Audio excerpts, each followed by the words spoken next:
Hello everyone, welcome back to my YouTube channel learn with fun. आज हम करेंगे 10th class की history का chapter 3 the making of a global world का part 4।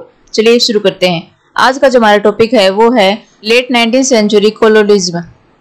19th century में जो ट्रेड था वो बहुत ही तेजी से बढ़ रहा था और जो मार्केट्स थे वो भी एक्सपेंड हो रहे थे, जिससे यूरोप को बहुत ही ज्यादा फायदा हो रहा था। लेकिन कुछ कंट्रीज थी जिनको बहुत ही नुकसान हो रहा था।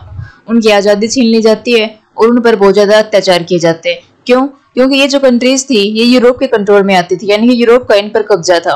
ठीक है, जैसे कि जो अफ्रीका है उस पर बहुत सारी यूरोपियन कंट्रीज का कंट्रोल था। और 1885 में ये सारी यूरोपियन पावर्स बर्लिन में एक मीटिंग करती हैं।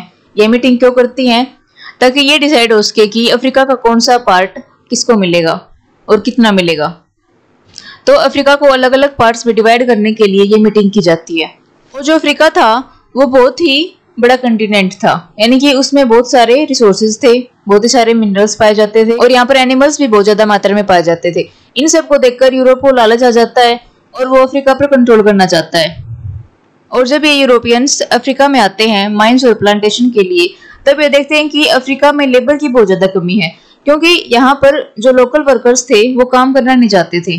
क्योंकि अफ्रीका में रिसोर्सेज की कोई कमी नहीं थी तो उनको काम करने की कोई आवश्यकता नहीं थी। लेकिन जो यूरोपियंस थे वो उनको काम करने के लिए मजबूर करते हैं। कैसे? यूरोपियंस बहुत ज्यादा टैक्स बढ़ा देते हैं।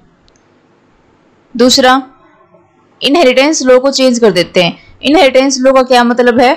यानी कि फैमिली के एक ही मेंबर को उस लैंड का अधिकार मिलेगा। यानी कि इनहेरिटेंस का मतलब होता है जो पूर्वजों से जो जमीन मिलती है ना, उस पर फैमिली के एक ही मेंबर का अधिकार होगा।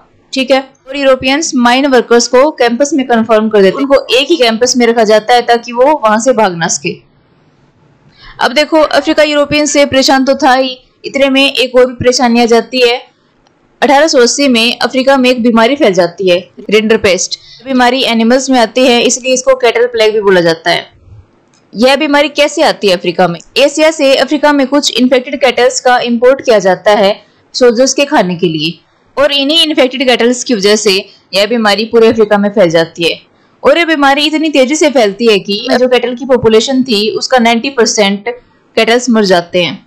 और जो अफ्रीका के लोग थे वो एनिमल्स पर काफी डिपेंड थे और इस बीमारी की वजह से उनकी लाइफ बर्बाद हो जाती है।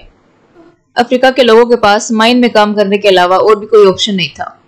चलिए नेक्स्ट देखते हैं, endangered labour migration from India.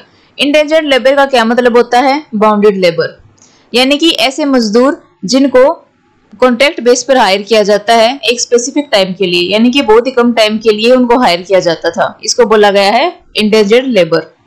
और 19th सेंचुरी में ब्रिटिशर्स ने इंडिया से लाखों लोगों को as a indentured labour migrate किया था, यानी कि दूसरी जगह पर काम करने के लिए माइग्रेट किया। और ये लोग क्यों माइग्रेट करते हैं? क्योंकि वहां की जो इंडस्ट्रीज थी उनका डिक्लाइन हो जाता है, लैंड का टैक्स था वो बढ़ जाता है और उनकी जमीनों को साफ कर दिया जाता है माइन और प्लांटेशन के लिए। और जो गरीब लोग थे वो ना ही तो अपना रेंट दे पा रहे थे और ना ही अपना कर्ज चुका पा रहे थे, इसलिए वो मजबूर हो जाते हैं एज ए इंडेंजर्ड लेबर काम करने के लिए। उनको कहाँ कहाँ माइग्रेट किया जाता है?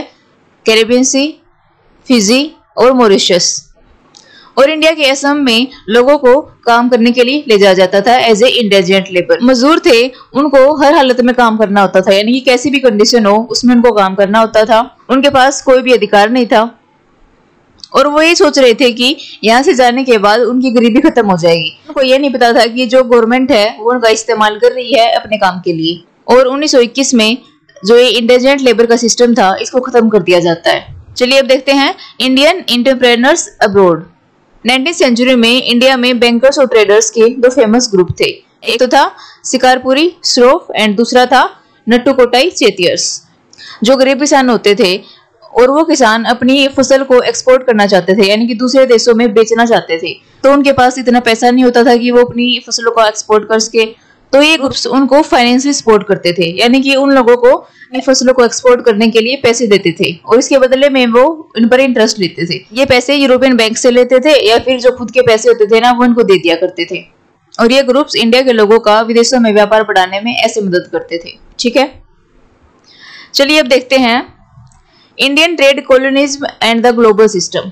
देखो क्या था, 1780 में इंडिया और ब्रिटेन के बीच ट्रेड होता है। किस चीज का ट्रेड होता है?